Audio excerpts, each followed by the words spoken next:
Are you members? Okay. Right.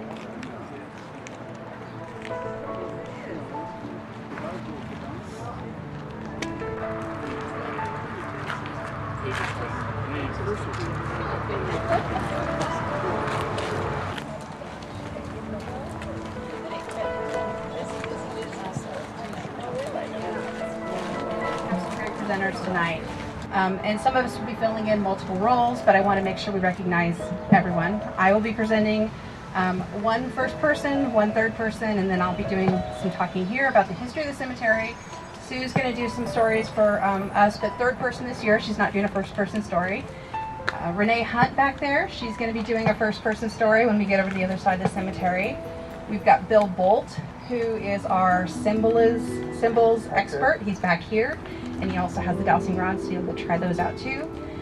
Fred Rozier is going to be, he's back there on the scooter. He's running the speaker round. He's going to be doing a first person over here later on, and then we'll have one more person, and she's not here, but by the time we get to her spot, she will be here, and that's Judy Humiston. So I want to thank everyone. All those people are volunteers. Everyone volunteered to do this. And one more thing I want to say is the Historical Society of members, of course, get this tour for free. Anyone who's not a member, you pay $10. I want you to know where your $10 goes. That money goes towards Historical Society projects for restoring tombstones. And you might have heard of this already.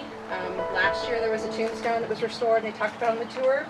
This year, and of course it's on the other side of the road, so we're not going to see it this year. But in past tours, anyone who's seen the Maggie Mobley stone will know that her son, Seth Guerin, was an infant. He died. Her stone was right next to hers. So the base was eroding. It was in jeopardy of toppling over and shattering.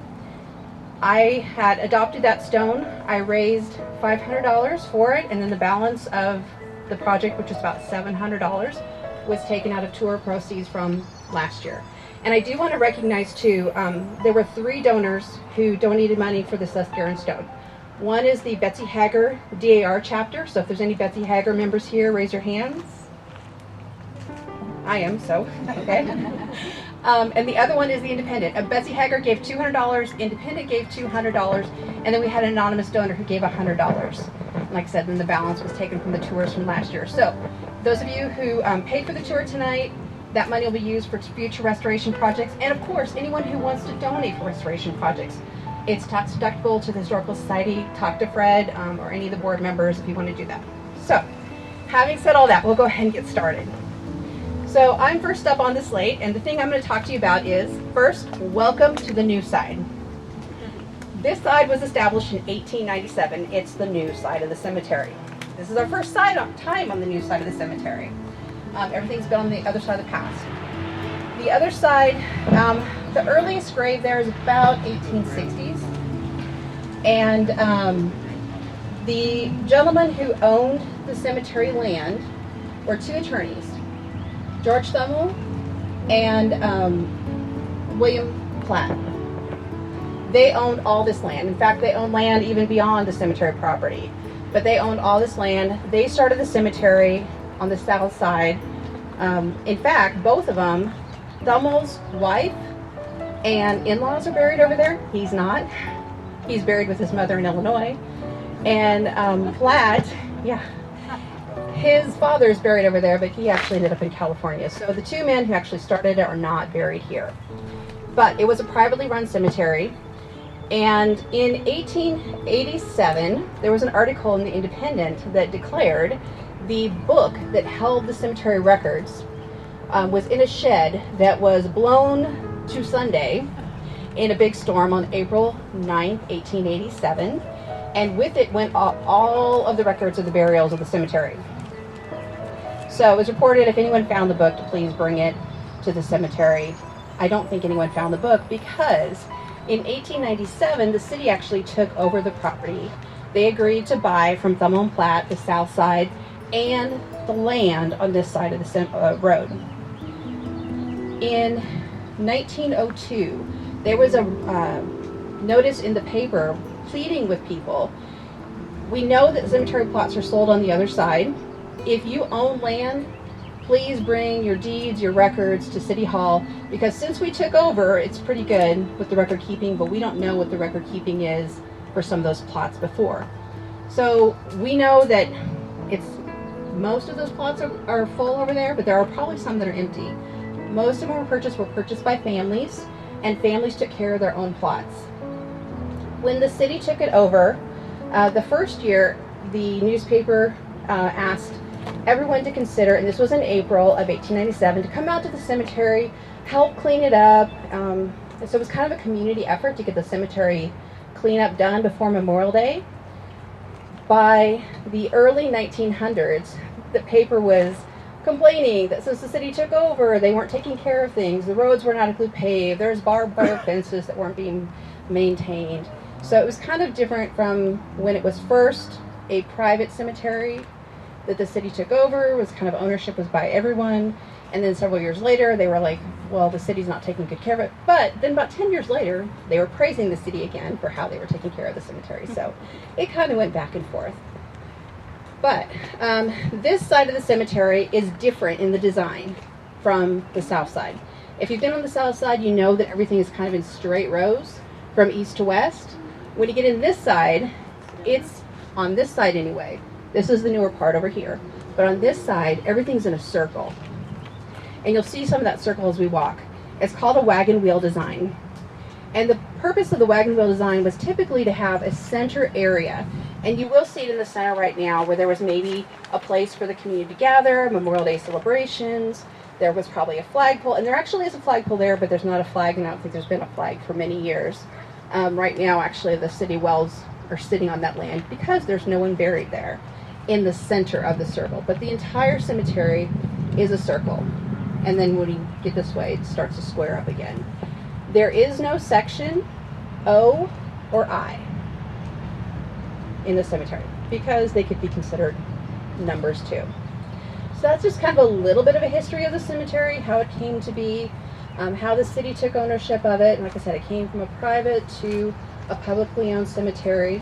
And again, when it was private, not everyone paid for the perpetual care lots. And even in the early years, people didn't pay for the perpetual care lots. Now they have, but the city still does maintain all those lots, even the ones that didn't pay for perpetual care. So, with having said that, I'm going to hand the tour off at this point to Mr. Bill Bolt. He's going to start walking us towards our first location, and along the way, he's going to be pointing out some interesting stones and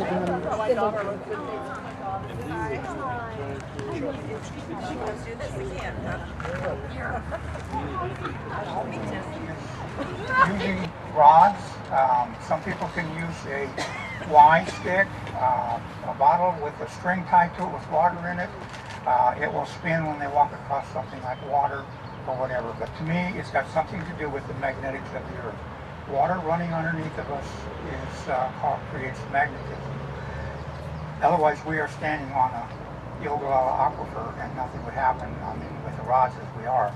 But by having the water running underneath of us, it will pick up the dowsing, will pick it up. It'll do the same thing by cutting the magnetism of the earth. When I walk across the cemeteries where there's a body buried, these rods will cross for me. And when I get across it, they'll come apart. I'll demonstrate here. As I come across, this one across. As I get past it, it'll open up. Same way, all the way across.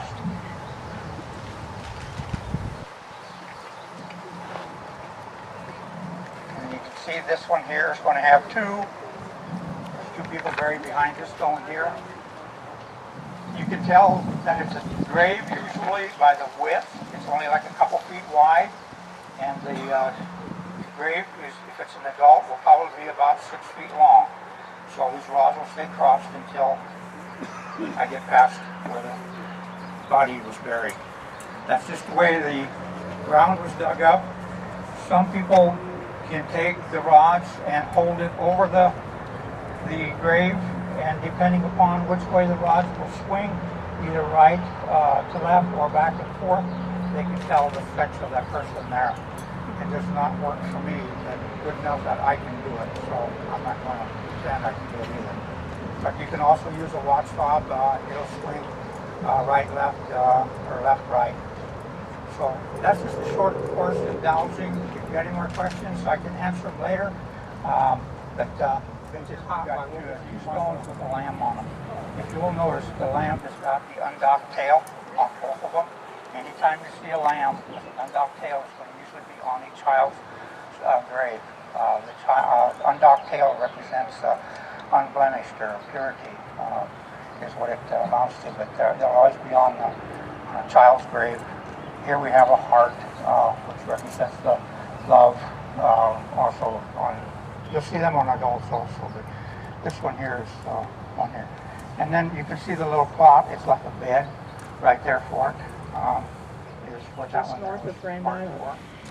And they're buried here because her maiden name was Loibel, and those are probably her parents next to her. But the same date of death caught our eye, and that's what happened there. Also, her father did die. There was 3 killed in that accident. Okay. Alice's father died there. Yeah. Another thing to look at is on this stone over here, you see Anna is on the left, her father, her husband is on the right. Over here, Albert is on the left, and his wife is on the right. Does anybody know why that is? Sisters? No, not that I know of. I've been told that that's the way they stood at the altar. I don't know if you've done it that way, if you have tombstones out or not, whether if you stood at the altar and one on the left or one on the right, then you had your name put on the tombstone the same way. Another story is, though, that over in England, when they got married, it was through the military. Usually there was a guard, and when the person doing the ceremony asked if anybody would have a grievance against these two getting married, he would be standing there with his sword in his side, and he could protect the person that was getting married. Yes, I can marry this person. So he was in uniform, and usually the sword was on the left side, so therefore he stood on the right side. The book on it. The book represents either a scholar or a religious person. Sometimes it says Holy Bible on it. You'll have a good idea that it was a religious person. Otherwise, it's a well-educated person. You see the drapery underneath it with the little tassels. In the old days, they would bury them, cremate them. They would put the tassels and the cloth over the urn or the casket to cover it, and it was just more formal than just putting a regular cloth over it. So basically that's what the tassels represent, and off the cloth. There are a lot of emblems out here that they're going to represent to what organization these people belong to. This one here is the American Legion. If he belonged to the American Legion, he did serve in some type of military. Over here on the other side is World War II emblem, and you'll have World War I, you'll have Spanish American GAR, you'll have Women's Auxiliary, all those kind of different emblems. So those are just 2 of them that are right here, and we'll see more as we go along. If you want to know what they are, well, just look at them. Look to your right. There's a cross that is etched on the front of the stone. You're right. And as time goes by, the size for the stones change. And here's a fairly modern one in a teardrop shape, which is what that Unfinished, meaning that he died before his life was complete. There's another one just down the side of the road up here, same way. You'll see a couple of military stones out here. Most of these are all Union soldiers that are buried here from the Civil War, and there might be a few Spanish American people that are buried out here. But those are the military stones. Another thing I would like you to notice while you're walking through the cemetery, because we can't point out every one, but as you see, there are different nationalities starting to make their appearance. In 1857, the population here was, I guess, 100% German. By the time of the 1860 census, it was down to about just under 70%. And by the 1880 census, the German population, as self-identified on the census, was about 26%. And so other nationalities picked up the slack. There were more Irish than you might think. I was kind of surprised because I thought that most of the Irish had gone west to Goldwood River and north to Greeley. But there were also, they tended to be self-identified after 1870 as Americans. So you might look around and look for the O'Haras and the Bowmans, and you'll find Roll on the stone. A lot of times they'll have the whole family's name on it, but this one just has this particular name, last name on it. The scroll is unfolded, meaning that this is the life that he lived. The part that is folded yet would represent that that's life after death. So the scroll part itself that's showing is what his life was like. There's a lot of stones that are really big and elaborate and ones that are smaller. In the 1920s, there was an article in the newspaper talking about the stones in the cemetery and the money in the cemetery. They were talking about the more money you accumulated in your life, the bigger your stone could be in your death. And it was estimated at that time there were about 6,000 people buried in the cemetery here. And again, this is 1920, and the value of the stones at that time was $375,000. See a cross on the tombstone. It's a person who is a Christian. This particular one has got the letters IHS on it, and IHS is Latin for Jesus, our Savior, is what it is. And if it's got Christ on the cross, it's probably Catholic. Here you'll see the stones are all lined up so that the person who's buried there is facing east and west. The big stone in the middle, there's nobody buried behind that particular stone. It's just to mark the family plot again, is what it's for. In most cemeteries, the people that are buried are going to all be facing east or west. That's because of when Christ comes at the end, he's going to come from the east, so this person can raise to face Christ when he comes. That's the story. You'll go to some cemeteries and they're buried in a circle, but the majority of them you're going to find are east and west.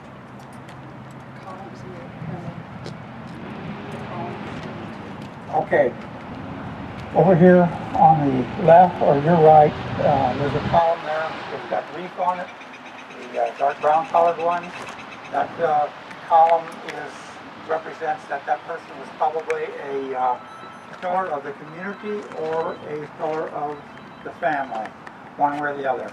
If it's broken on the end, like a broken column, and there's a few of them around, that means that person died unexpectedly or a tragic death of some kind. This particular one is just rough on the edges. I'd say he died of natural causes. To the left of it, you'll see one there where it's got a pyramid shape. The pyramid represents the base of it, or here on Earth. The peak or point on the top would be the point of where the person was going to heaven. Another story is that he put the stone on his grave because he did not want the devil to play on his grave. So he put it The up person in here that was buried was in 1865, so I assume that temple is somewhat in that era, but it's quite lovely. This entire corner is the Taylor family plot, and Robert Taylor was the first one to come to America, and his was an interesting story. He was born in Scotland, and his father was a yeoman sheep herder. Now that was a class of people in the British Isles, and it was a well-respected class. The worm that reared its head out of the apple was that the first child, which in this case was Robert, was expected to go into the Scottish church for his livelihood. Robert did not want to do that. In fact, he flatly refused, at which his father disinherited him, and he was 16. So Robert went to the coast and he caught a ride to work his way across the Atlantic on a cattle boat.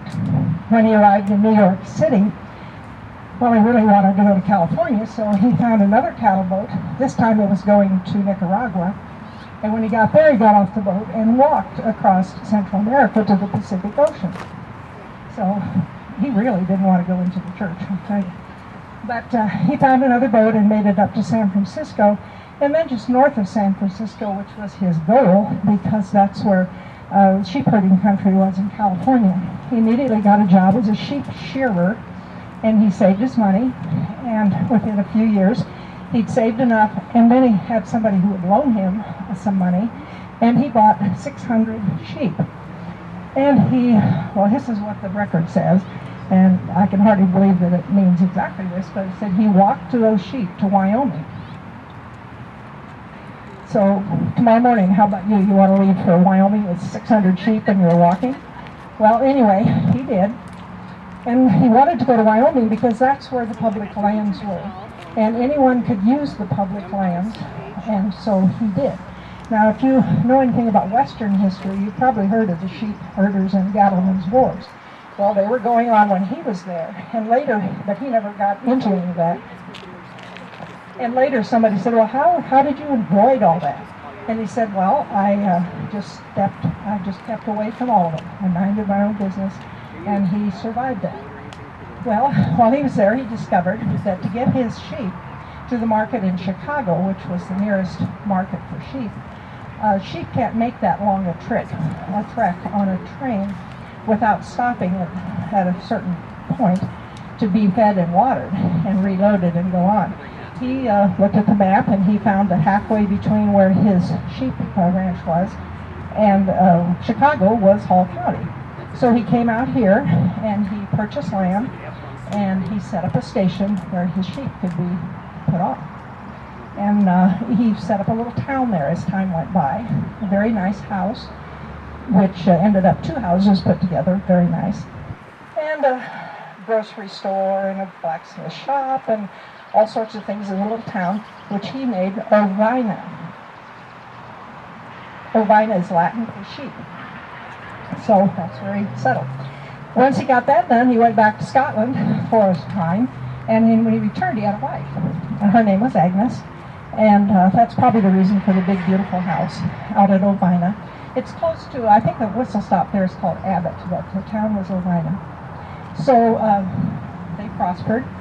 They had 4 children. They had son Bruce, and then they had Elizabeth and Mary and Grace. So there he is. Let's see.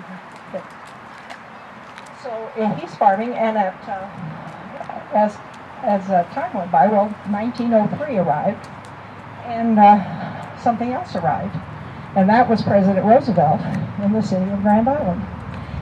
President Roosevelt, had was on his way home from a 27-day rail trip through western United States. And they knew he was coming. He wanted to stay overnight on Saturday night because he wanted to go to church on Sunday. So, this threw the town into a tizzy because the president was coming. He was staying overnight. Hurrah! And there was quite a competition as to where he'd go to church. He ended up at St. Stephen's Episcopal Church because that was his family's tradition. And and also the town father said, wait a minute, we have the money to start our new Carnegie Library, and wouldn't it be wonderful if the president would turn over the first shovelful of earth? Well, and give a speech afterwards. Well, you show Teddy Roosevelt the stage, and he's going to be up there speaking. And so he agreed to stay, turn over the shovel of earth, give a nice speech, which he did. But they also thought, well, we need to entertain the president too. This is 1903. And so they talked to Mr. Taylor on his ranch in Ovina, which is about 11 miles northwest of Grand Island. And when the conversation was ended, Mrs. Taylor, who I think should be titled Wonder Woman, said yes, she would entertain the president for a luncheon on her lawn, along with any city dignitary who could wangle an invitation.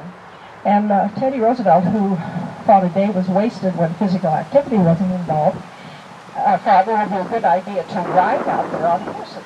Well, fine, let's do it. Well, no horses. Well, you can bring it in the train. So word was put out, and pretty much every rancher in central Nebraska who had a horse wanted to lend it, but they wanted also for the president to be the one to ride it. Well, they finally settled that by a lottery, and a horse was picked, and the mayor and the city council and any businessman who could write an invitation got on their horses and headed out for Oneida. 11-mile ride. They had a nice luncheon on the lawn. They rode back to Grand Island. President Roosevelt left, and somewhere in there he turned over the shovel full of earth. The next day he left, and left a number of people, I'm told, in Grand Island walking really funny for about a week because they'd had a 25-mile horse ride and they weren't used to that.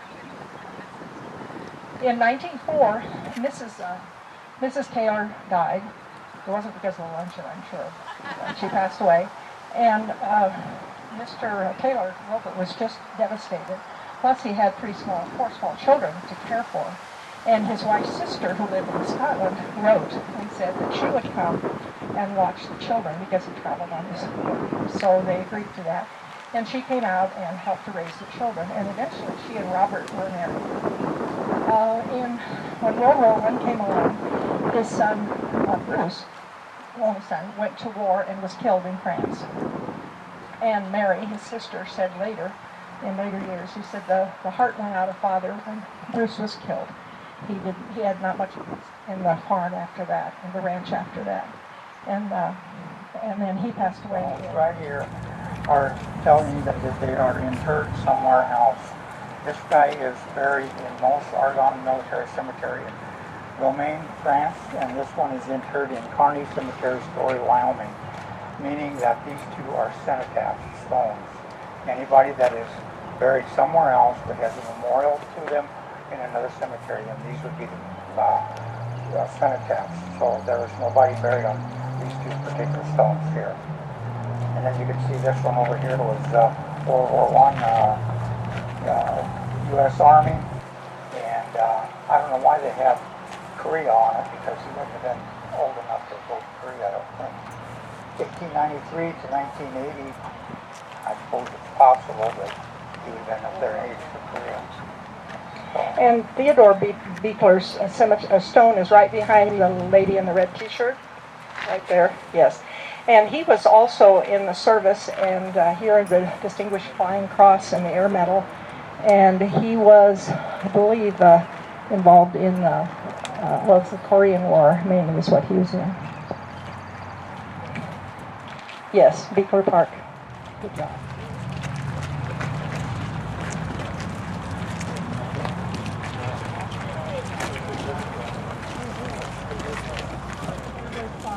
The Payne family. And here you can see a smaller version of the markings around the edge of the plot. There's a piece of concrete in the ground with the P there, and you go this way and there's one at that end, and this marks out this entire area. So one down this way a little ways. This family plot is the Payne family, and Bayard Payne came to Grand Island. He was born in Ohio, came with it when he was about a year old with his parents, who were Ira and Ella, and their stones are there. And when they arrived, Ira started his family business, which we named the Payne Monument Company. And you might recognize that because that same business is still in existence. However, partners have come and gone, but now it's the Payne Monument, but Payne, but it comes from the Payne Monument Company. Bayard was, I don't know how to describe it, he was interested in a lot of things. But one thing he was proud of was that he had seen in person 3 American presidents. The first one was when he was 7 years old. And the word came through that President Grant was coming through Grand Island on the train. I'll tell you, Grand Island was a place to be if anybody was going on a train, because it had to come through here. So his father found out that President Grant was going to eat lunch at a certain place, so he took his 7-year-old son down to see the president. And imagine this happening today. So they march into the dining room where the president is eating, and everybody else is watching him eat, I assume. And since he was a child, the president was interested, and he waved him over, and what's your name? My name's Bayard Payne, sir. And he said he ruffled my hair and said, you are a very promising young man. And later, Bayard said, nobody who knew me would ever call me a promising young man, but President Grant did. And then when Bayard was older, he attended the Columbian Exposition in Chicago in 1893, and there he heard President Cleveland speak. And in 1988, President McKinley came through Omaha in a train, and he saw him there. So he saw 3 presidents, and when you think about it, that might be even remarkable today. We might see them on television every day, but to actually see them, and he saw 3 of them. Well, Bayard went to school here. He graduated from Grand Island High School, and then he went to Northwestern University in Chicago to study medicine. He majored in science. His goal was to be a doctor, but hard times came, and they couldn't afford to send him.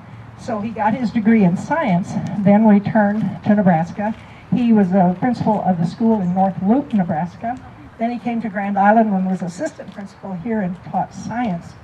But then as time went on, he started to be a court reporter in the district court judge here in town.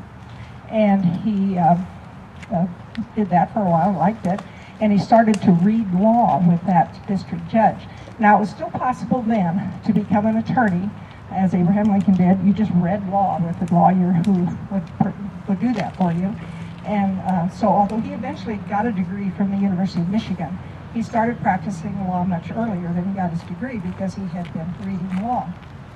Also, I doubt if he just met her because Grand Island wasn't that big of a town, but a young lady in town named Grace Bentley caught his eye, and they eventually were married. And she was the first female graduate of the Grand Island Baptist College. And later in his life, when Bayard gave a great many speeches to a great many people, he used to throw in, I was married to every single female graduate from the first class at the Grand Island Baptist College.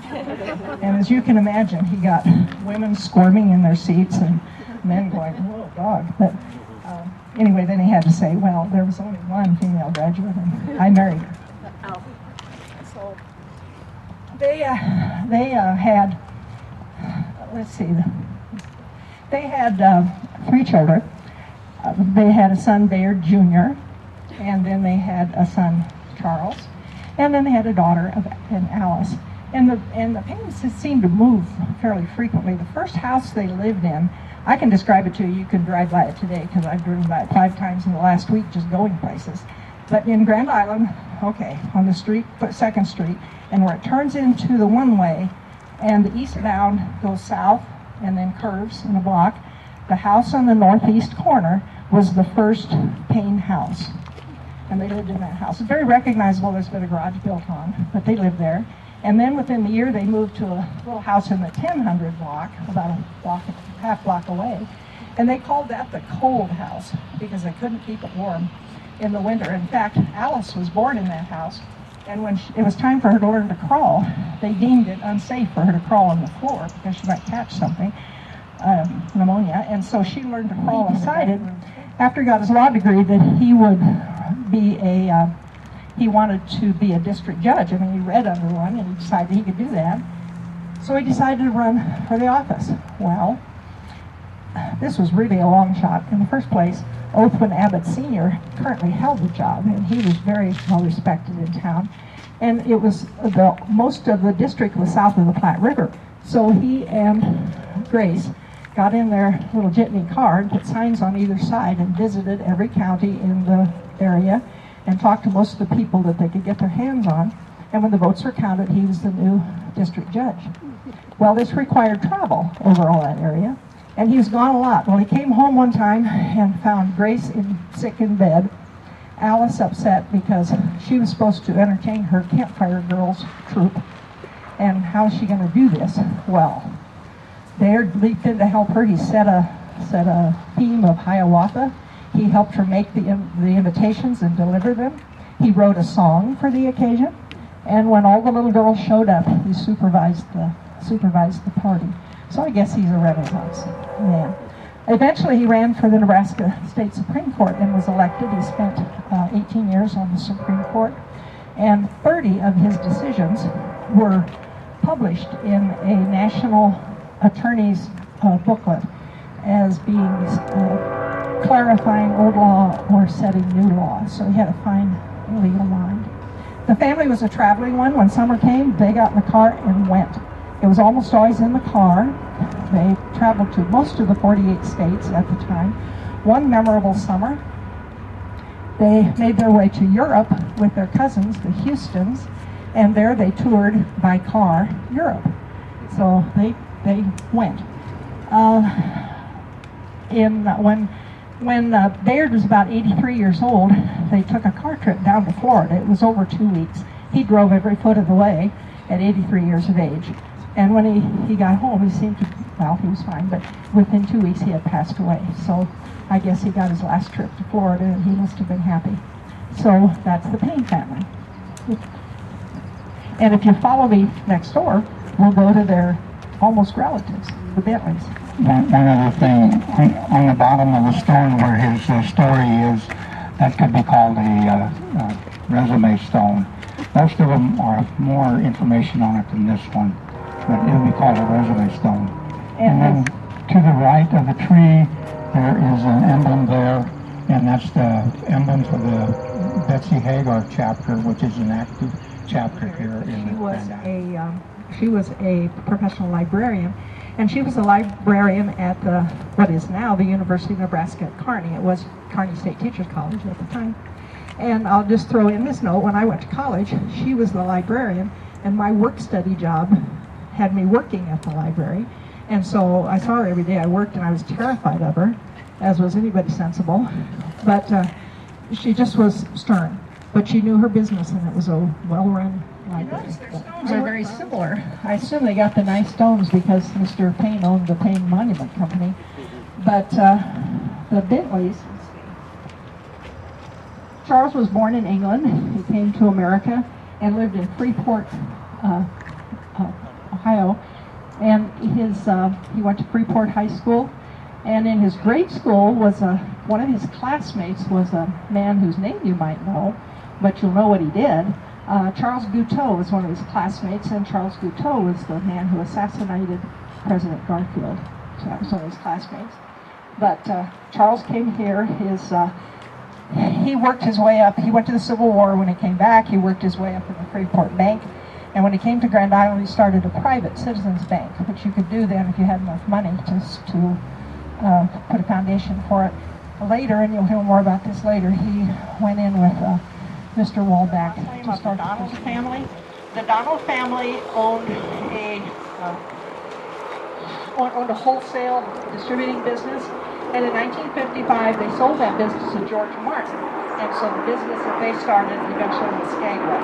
If you still miss Skagway, raise your hand. We are going to head back down the road, but before we do, I want to point out to you on the way, you'll notice we are not at the center yet, but we're getting close to the center of the circle. So you'll notice as you're walking down the road, the graves are curving. They're not straight rows, they're curving around the curve. So I just want to point that out. But we are going to go back down to the corner where we started with Payne's, and then we are going to take a right and head down that road right there, and Bill will be right along.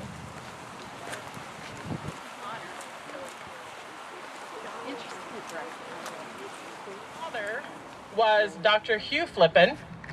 His mother was Veta, a slave. And so he was born into slavery. He joined the Civil War when he was 20 years old. When he signed his mustering in papers, he marked it by marking an X. He did not know how to read nor write. While he was in the military, the chaplain taught the colored regiment, 380 men in the regiment, how to read. And Charles was one of those in that regiment that the chaplain. With that renewed knowledge now that he had, once he was released from the military, he went to Ohio. He met his first wife, and then they came to a Mennonite community in Hillsboro, Kansas. And they had 2 children, George and Flora. And it's believed that the first wife died in childbirth with the third child, shortly after he married second wife, Mary. And he decided he was going to become a doctor, like his father. So he went to Chicago to the Bennett School of Medicine. It was an eclectic medicine, which meant that wasn't more of the homeopathic, more of the home medicines, and a little bit unorthodox. He came back to Kansas, and he decided he was going to treat anyone and everyone, did not matter of prosperity or a pauper. He was very, very well liked in Hillsborough. He even was on the election rolls to become mayor when his opponent, supposedly, wrote a scandalous editorial that he had raped and assaulted a woman, no less a white woman. So that tarnished his reputation, and he, of course, did not become mayor. Well, because of that, he moved to another Mennonite community, one state up in Nebraska, Henderson. And again, he took up residency as the doctor, and again, didn't matter of your economic status. He treated you. He also, while he was in Hillsborough, his second wife died, and he married his third wife, Mary Bell Reed, who was white. She also was a doctor. They started a medical clinic in Hillsborough for women's medical treatment, whatever that determined. Obstetrics or general women health. Also, there was rumors of abortions. Well, as I said, he was kicked out, basically. Ran out of Hillsborough. He came to Henderson. Henderson accepted him quite well. And again, both the two doctors, they set up practice and treated those that came to them. And they were very interested in women's health. Well, their oldest son became college age, and he wanted to go to college at the University of Nebraska in Lincoln. He became the first black football player in UNL history. He studied medicine also. So Mary Bell and Charles moved to Lincoln for a while, and then after they were in Lincoln for a while, they moved to Stromsburg, Nebraska in Polk County. And third wife kind of disappears. We don't know exactly where, if there's a divorce or just, we are not sure what happened to third wife Mary Bell. And that's where I come in. Nettie. Maria Margarita Ananeta Lohman. I grew up in Central City. Mr. Charles was a very charming man. He was 65 years old. I was 17. But he asked my father for my hand in marriage, and my father agreed. He went to go get a marriage license, and the court had no problem. A month later, we were married. Went to go get married when my pastor refused. A colored man and this young, good-looking, young woman to get married. So they ended up getting the Justice of the Peace in the Lohman's house. Scandalous newspaper articles came out. But Mr. Charles Flippen, even though he was born into poverty, born into slavery, and did not know how to read nor write at the age of 20, he wrote a most eloquent editorial in the newspaper explaining of the marriage, and that because the Grand Island Independent thought it was scandalous that this marriage was allowed to occur. And he was able to write and inform them of this marriage? Well, they lived in Stromsburg. He started the first hospital in Stromsburg. Again, he emphasized in women's health.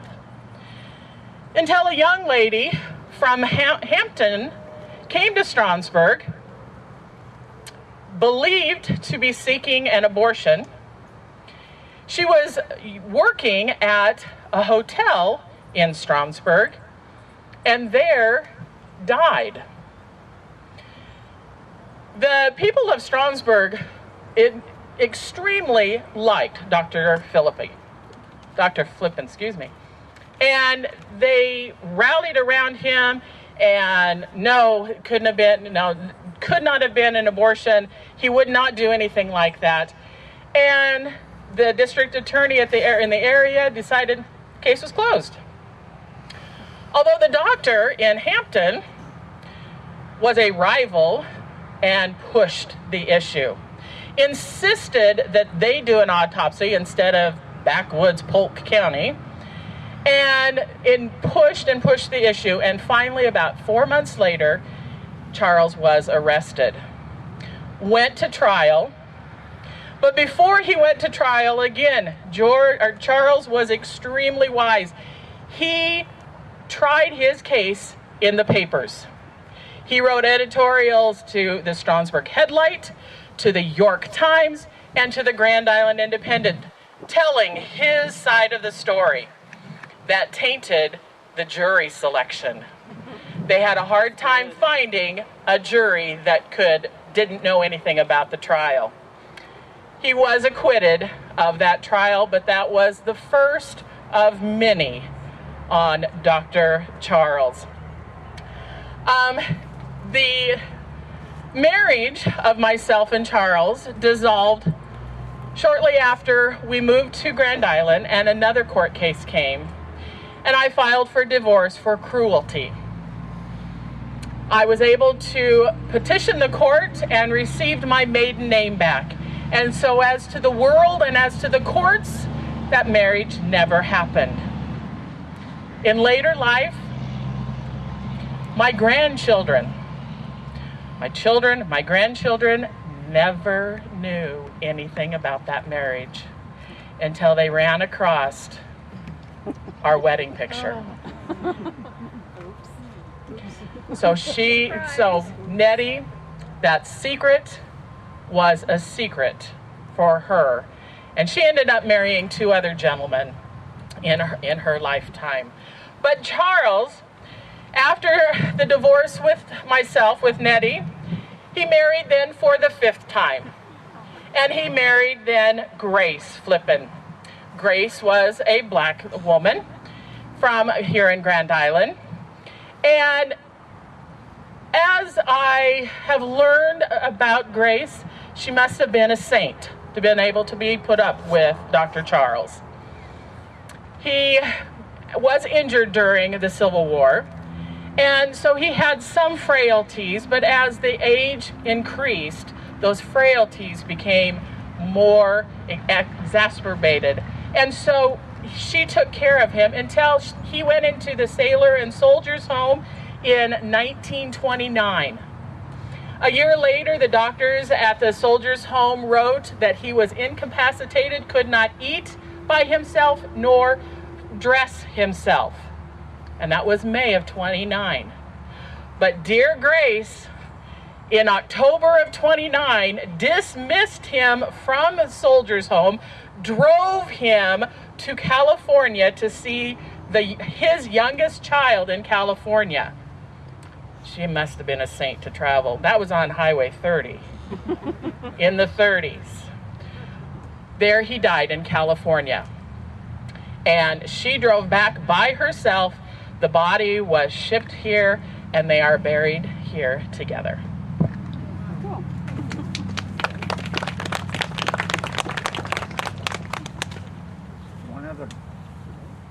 One other We're going note about the lady who had the abortion from Hampton. No, switch on.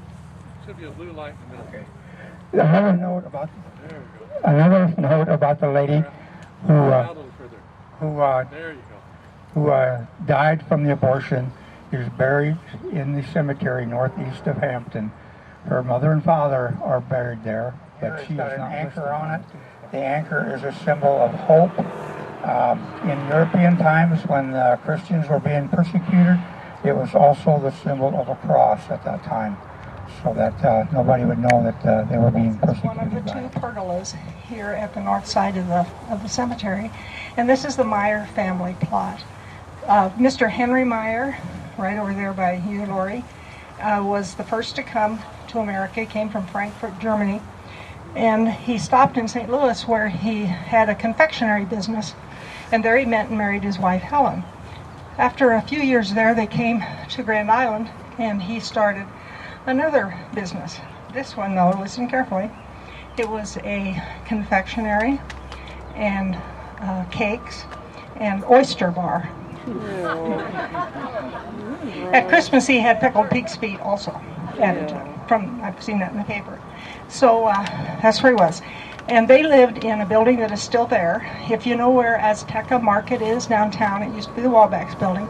The first brick building to the west is their building, and he built that. And they lived upstairs. And I drove by it not too long ago, and they're doing some work there. They've taken off the modernization that was put there and put some new windows, but there's a picture at the museum which shows them on the balcony that was there. So there was a balcony there. After he'd worked there for a while, he and his family sold the business and went back to Germany, and they lived there for 4 to 5 years, we're not sure. But then they came back to Grand Island and started another business, and this time, love this, this one was a piano and music store. Yes. So he was a Renaissance man, I'm sure. So those are the two businesses he had. One of his grandsons you may have heard of is John Meyer, the artist, the wildlife artist, and he's won the National Federal Stamp Award many years as well as the state. And his grandfathers and grandmother are Henry and Helen. Is in memory of the person who died, of course. The branches that are cut off are usually the people or siblings who died along with that particular family. And if you'll notice, there are 5 cut off branches on this one. There are 2 back there that are Tilly, there's 2 right here that are Tilly, and over here is a Tilly. So I'm assuming then that those 5 all belong to the same plot here. This tree trunk doesn't say it, but most of the tree trunks have Woodman of America on them. Woodman of America was an insurance company that sold insurance, of course, and with the insurance policy, when you passed away, you got a memorial shaped as a tree stump. Woodman America was started in Omaha, Nebraska, and that's where the tree stump originated from and on it. And they will usually have it on one of the branches or an emblem down at the bottom towards the tree. On it. And this one you can see it's got the palm leaves down at the bottom. I apologize, I can't offer you any shade right here, but I do want to thank you all for sticking with us and stopping by. My name is Evelyn Ryan. I was born Evelyn Althea Murphy. I was actually born in Iowa. My father was Michael Murphy. He was orphaned at an early age. At the age of 11, he came to the United States from Ireland with an uncle. While he was here in the United States, he learned the trade of photography and became a very skilled photographer. My mother, Eliza, was a pioneer girl, a true pioneer girl. She, when she was the age of 12, drove one of the family's wagons from New York to Iowa, where her family resided, and that's where she met my father. Soon, I was born in Iowa, but soon after they were married and after I was born, they decided to move further west. So mother and father and I moved first to Dixon County, Nebraska, where he set up a studio. But as he traveled around, he noticed this little pioneer community of Grand Island, and he really liked Grand Island. So in 1876, we came here to Grand Island. Father established his photography studio here, but then he was also a very civic-minded man. He was elected mayor of Grand Island. He was also on the school board, and President Harrison appointed him as U.S. Postmaster. Mother was also very civic-minded and very involved in things in the community, and I am very proud to say that she was one of the signers on the 1882 petition that Mrs. Abbott was circulating to get suffrage on the ballot. If it would have passed, Nebraska would have been the first state allowing women the right to vote. Unfortunately, it didn't pass. We had to wait a while longer. I believe both my mother and my father were influential in my life and the things I did later in my career. Before her marriage, mother was a teacher, and that was a profession I undertook myself. From 1886 to 1896, I was a teacher here in Grand Island. And then I met a dashing young man who was fairly new to the community, Charles Gaston Ryan. And he was recently elected the Hall County Attorney. So Charles and I began our married life, and he was, like I said, he was a very civic-minded and a very principled man. He was elected to two terms as county attorney. He was elected mayor of Grand Island for 3 terms. So yes, I was both the daughter and the wife of a mayor of Grand Island. And during World War I, both Charles and I were very actively involved in many of the home front activities. I was part of the original women's group who tried to get the Red Cross established in Grand Island 4 days after war was declared, mind you. A group of us ladies got together and decided to just form a chapter of the American Red Cross. Until we were informed, women couldn't ask for a charter. We had to have a group of men ask for it. So we got our husbands together and they asked for the charter. Charles served as executive director or president of or chairman of the executive board, and I was on the women's committee. I was very involved in many things with the Red Cross. We were also involved in many other war front activities. Charles and I were both part of the Council of Defense. He was the county fuel administrator. I was the county food administrator. He was one of the 4 Minutemen. And during that time of heightened tensions, someone made an accusation against both Charles and I that the County of Defense then later investigated and found to be completely without merit. So as you see, it wasn't just the Germans who had been brought up against the Council of Defense and had their cases tried. But like I said, Charles was a very principled man and very civic-minded. He also served as president of the Nebraska State Bar Association, and I think it's a true testament to him and his civic-mindedness and his fairness that he was asked to sit on the Nebraska Supreme Court. He was offered a seat on the High Court. Now this was a very flattering offer for a Republican governor to offer a Democrat a seat on the High Board. But Charles turned it down. There were many other things he wanted to do in the community, which he did. However, 1923, we did lose him, so our marriage was not as long as we would have liked it to be. For myself, like I said, I was involved in a lot of things during our marriage, but then even after our marriage. I was one of the founding members of the Women's Club. I was the first president of the Women's Club. I was very actively involved in the League for Women Voters. After the 19th Amendment passed, I became, some people say, a political powerhouse. I was also considered a leader in the Democratic Party in the state of Nebraska for a quarter of a century. From 1928 to 1944, I attended 6 national Democratic conventions as Nebraska's delegate or committee woman for the nomination of president. I was also appointed by the governor to sit on the state normal school board. Now, if any of you don't know what the normal school board is, that was the predecessor to the state colleges. So what we know as UNK in Peru, that was the statewide educational board. I also sat on the board of Clarkson College or Clarkson Hospital.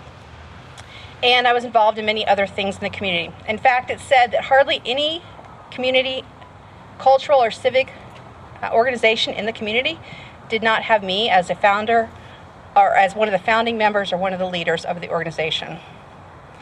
Politics, though, wasn't my only pursuit in life. I was very actively involved in my church, St. Stephen's Episcopal Church.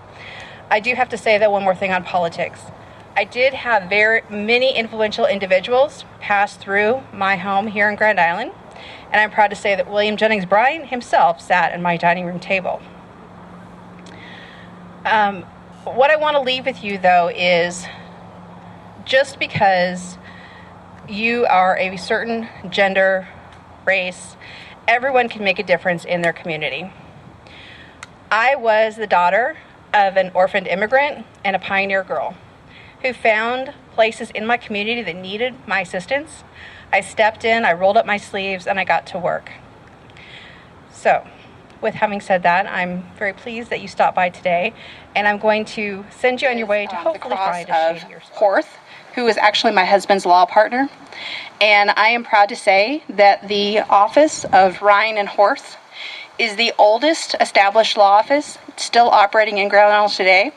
Of course, the name has changed, but you might know it as Schamberg, Wolf and DuPay. But that was the office of my husband, Charles Ryan, and his partner, Ralph Horth. I'm going to tell you about S.N. Walbach, or Samuel N. Walbach. In 1857, this community was founded. Those original settlers were a group of Christians, essentially. But then in 1874, Samuel N. and Jacob S. Walbach came to town also. And they were Jewish people, or the Jewish faith. They came here to work with their brother Michael, who came here in 1873, and he started a store on the corner of 3rd and Pine Street here in Grand Island, and that was Walbach's store. When the two other brothers came here, they changed the name to Walbach Brothers. And S.N. and also Jacob, they learned the mercantile business in New York and also in Chicago.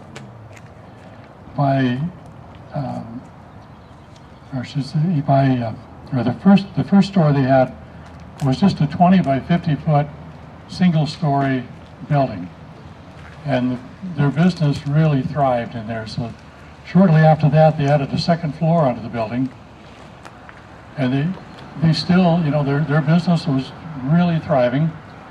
And then about 1880, they then built a brick building, and they kept expanding this brick building. And by 1884, Samuel N. Walbach became the sole owner of the Walbach store. Mr. Walbach was banking with Mr. Bentley, which you just heard a little bit about Mr. Bentley. And Mr. Walbach really thought we should have a national bank here in Grand Island. At this time, most of the banks were just private banks. If you had some money, you decided you wanted to lend money, you could set up your own bank and have your own bank. But on May 24th in 1882, Mr. Walbach sent a letter off to the comptroller of the currency asking for permission to start a national bank here in Grand Island. In June of that year, the letter came back and said, yeah, you can go ahead and do that. So Mr. Walbach and Mr. Bentley, since they were primarily the primary shareholders of the bank, of Mr. Bentley's private bank, they got together and decided that they would partner and form a new bank. In this bank, they decided the name of it would be the First National Bank. They talked about Grand Island National Bank, but decided First National sounded better. So they created the First National Bank as you knew it at that particular time. And these bugs are bothering me here.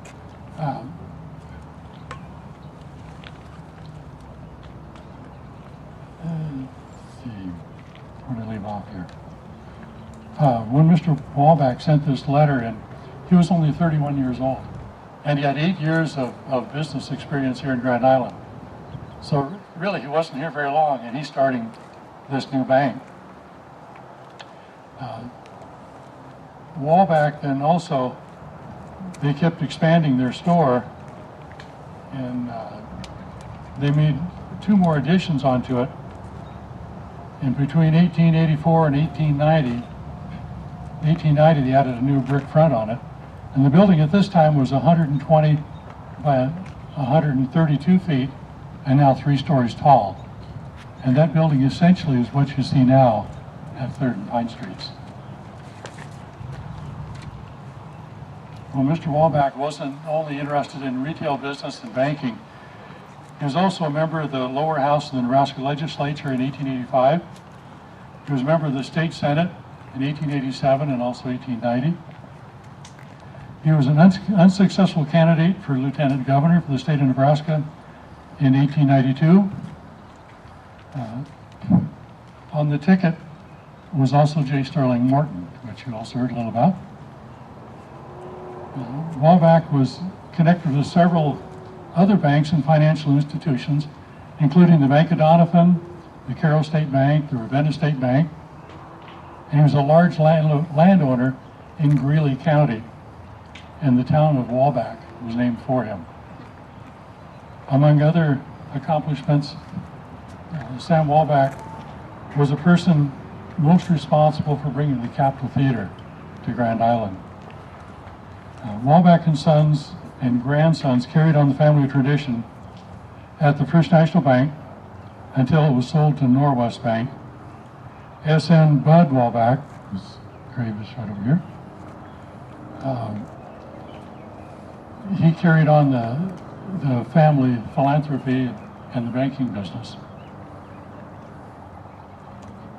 SN's contributions to the development of Grand Island and the surrounding area cannot be overemphasized. In response to, or in respects, it could be noted that Samuel S. Wallbach opened the door for people of Jewish traditions to locate in Grand Island. And one of the prominent people was David Kaufman, as one of the examples. The story of David Kaufman is truly one of the most profound, that makes the good old guys chronicles of books and movies are made of. And you'll hear more about him later on.